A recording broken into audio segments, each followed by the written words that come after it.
Hola oyentes de Radio Sefarad, hoy tenemos dos invitados muy especiales en el estudio. Por una parte el artista Antonio Tamayo Arango. ¿Qué tal, Antonio? Muy bien, muchas gracias. Y por otra parte Miguel Pincas, que también interviene en lo que venimos a anunciar. ¿Qué tal, Miguel? Hola, muy feliz de estar con ustedes. Bueno, no sé si habrán llegado a percibirlo, pero el primero de los presentados, Antonio, es de Colombia y Miguel, tú eres... Yo soy venezolano. Venezolano.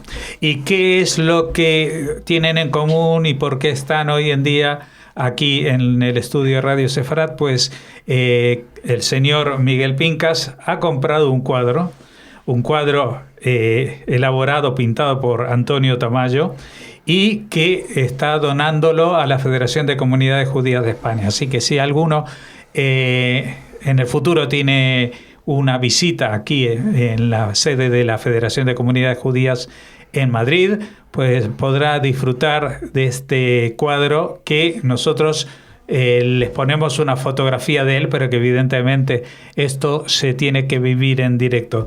Antonio, ¿qué tiene de especial este cuadro que has hecho, que se llama Llévame a casa? Bueno, es una instalación de 20 obras, pero tienen una secuencia. Cuando estaba yo realizando la exposición del Sura Sefarad, quise hacer varios temas. Uno fue coordenadas de la Sefarad, donde estuvieron las juderías. Hice una investigación donde hubo juderías acá en España y en Portugal. Luego hice unos mantras Sefarad, luego hubo unas ruinas. Y en el último parte de la exposición, antes estalló la guerra, Hamas haciendo esas atrocidades, y vino toda la prensa apoyando al pueblo palestino y se olvidaron de todos los secuestrados que había. Entonces yo quise visibilizar a un grupo de secuestrados que tiene Hamas, y mi proyecto se llama Llévame a casa, Bring Me Home, y son una selección de 20 que estuvieron secuestrados, algunos siguen secuestrados. Escogimos los niños como prioridad, las mujeres y los mayores, y ahí están los 20 nombres de esos que seleccioné con un amigo mío que vive en Miami, que se llama Mateo Zaraga, y él me ayudó a hacer la elección. Uh-huh. Y la obra, pues, yo tengo una conexión con el pueblo judío desde muy pequeño, y siento que son hermanos, a pesar de que yo no profeso el judaísmo, pero lo entiendo y es parte de mi vida. Uh-huh.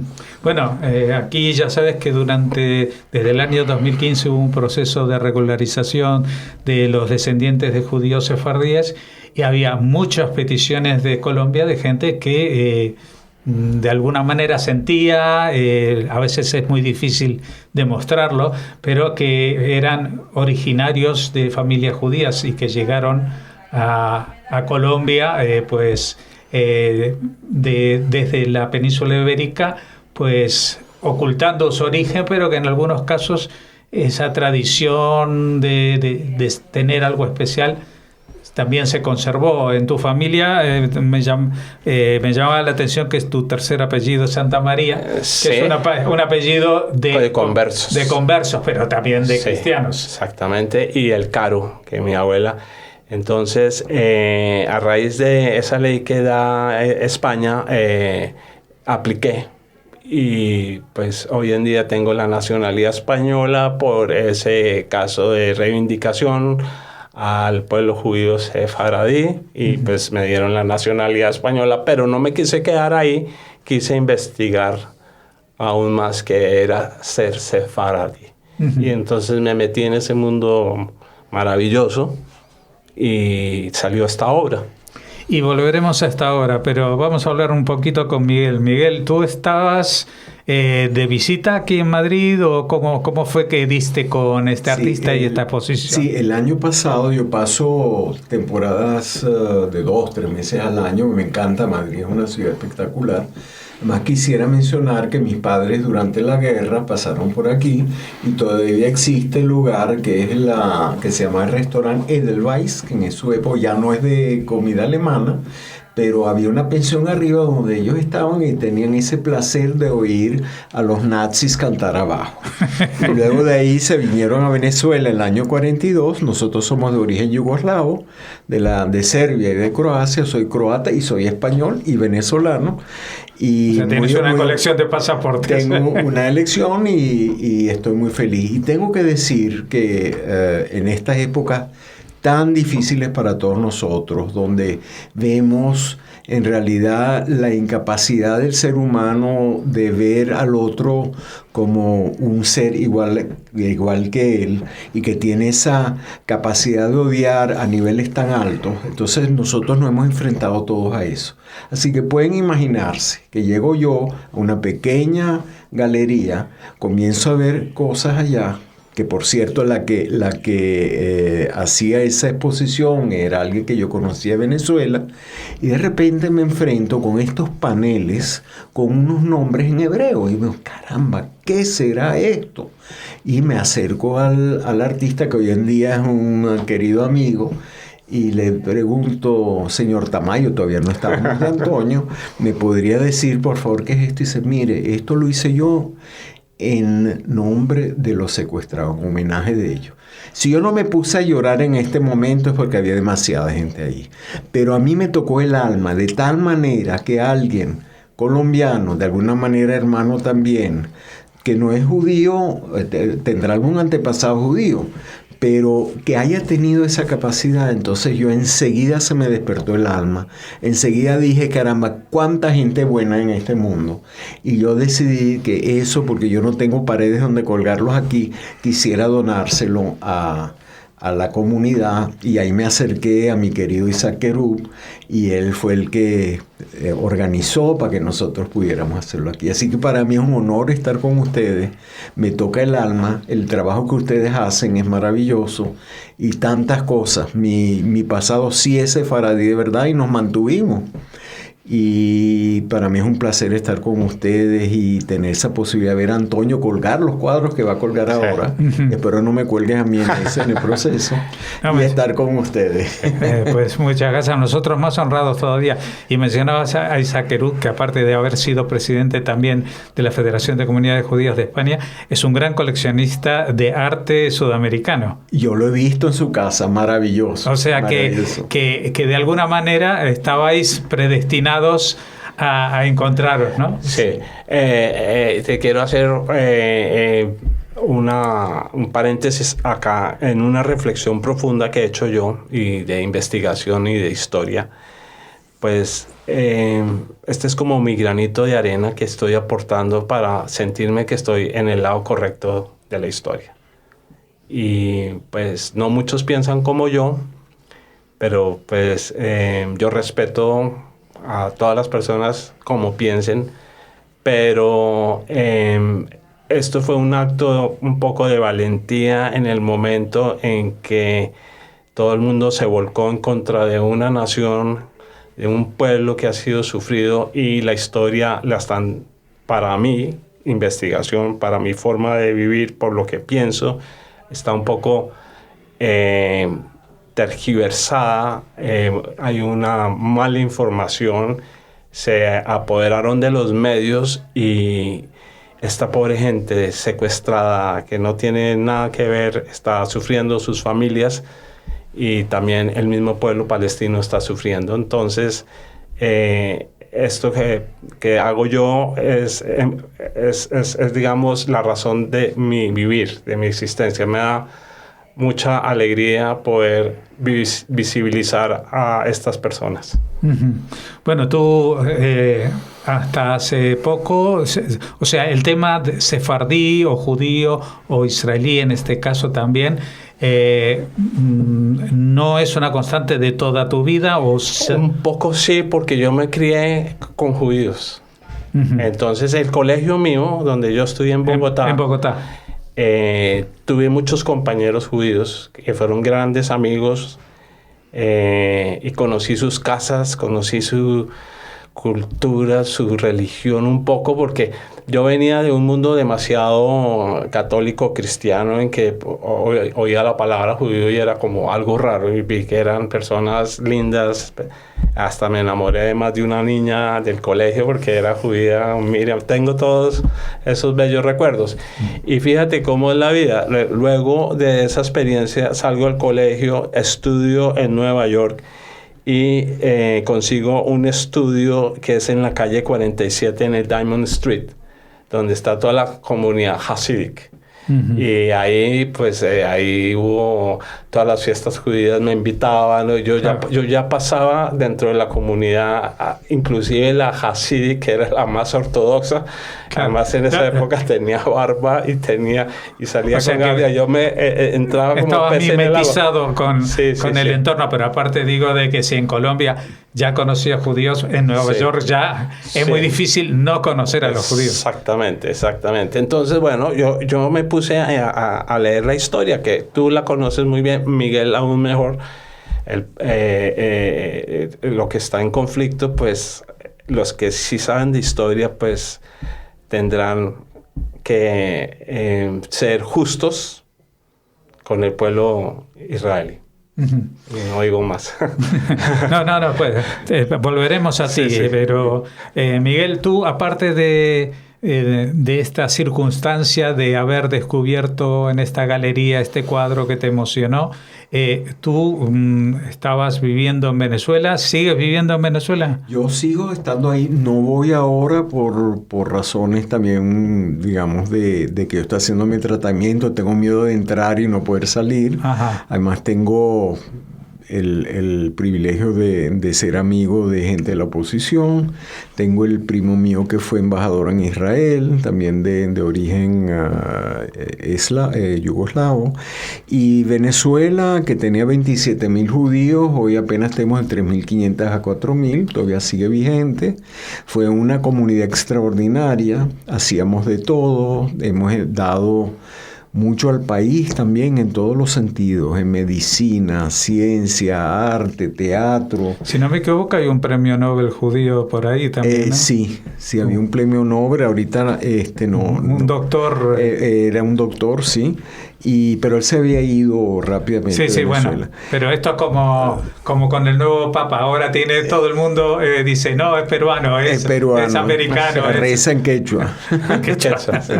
Y Venezuela la quiero muchísimo. Para nosotros ha sido, digamos, generosa. Le abrió los brazos a mis padres, a mis abuelos cuando llegaron.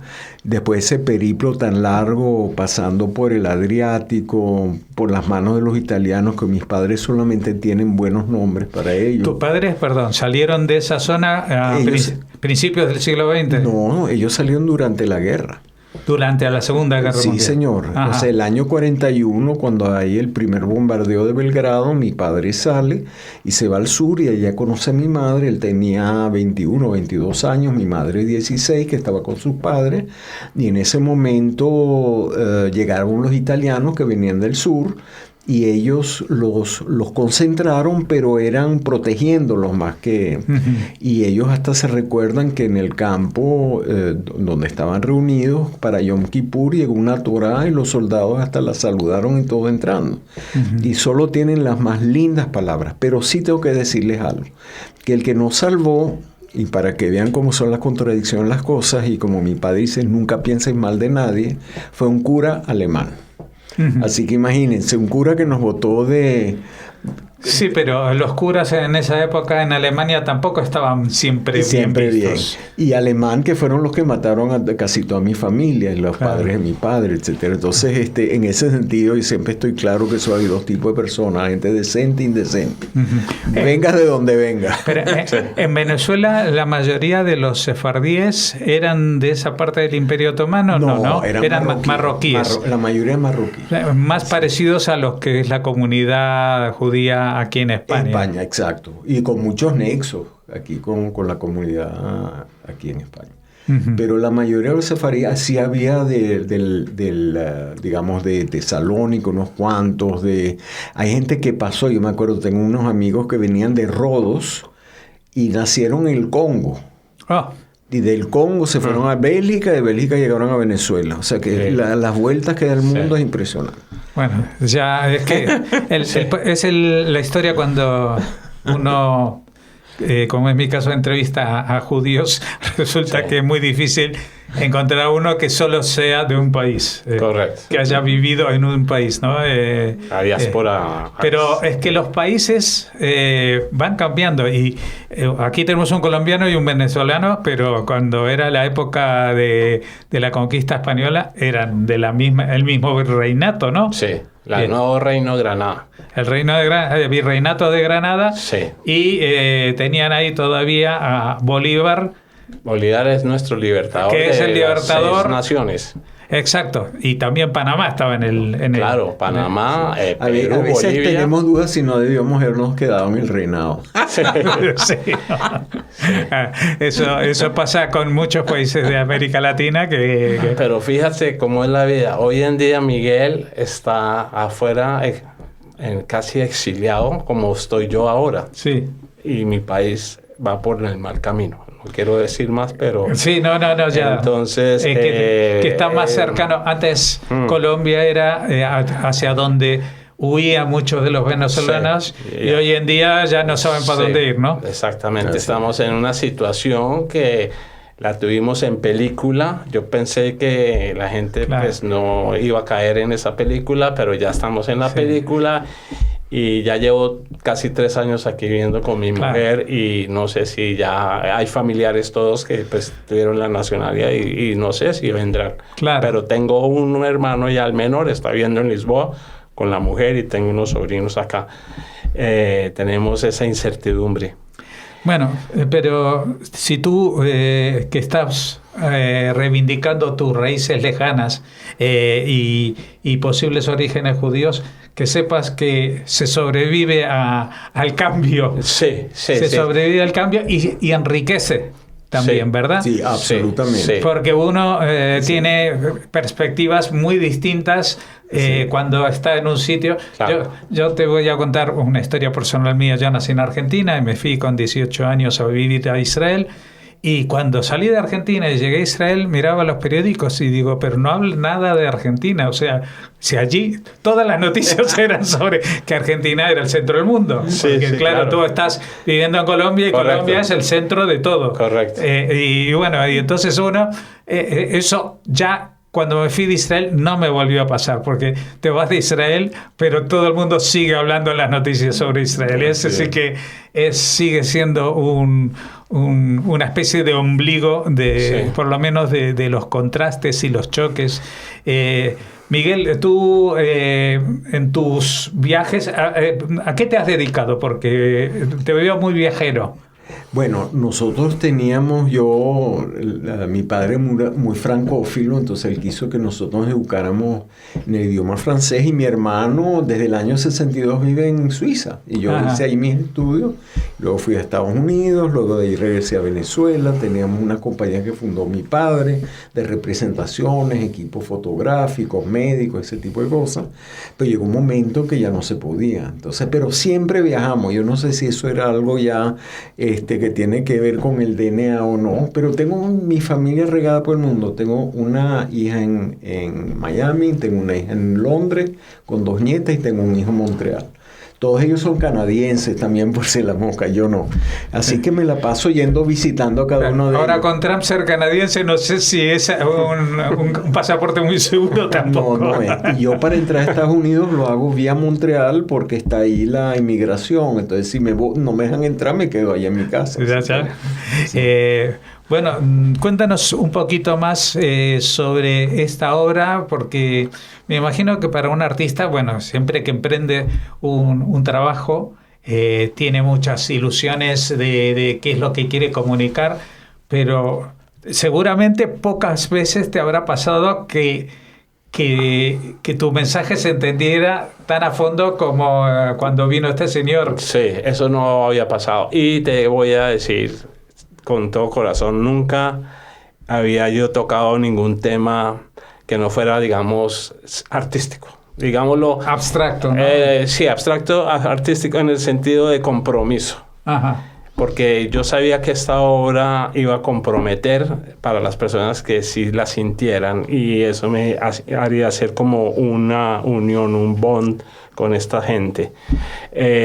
Nunca he hecho obra política, no me interesa. Antes que nada busco la belleza en el arte, digamos, buena composición, buen color, buen tratamiento de la técnica, y de por sí, pues el lenguaje que vengo desarrollando, que es constructivista.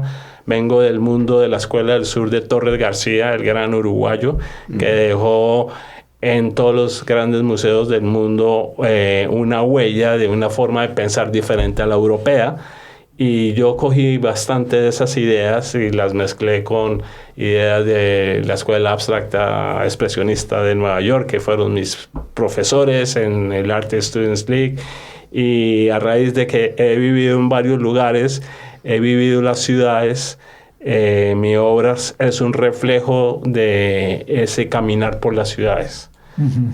Que se destilan, no las copio. Yo no pinto lo que veo, sino lo que pienso.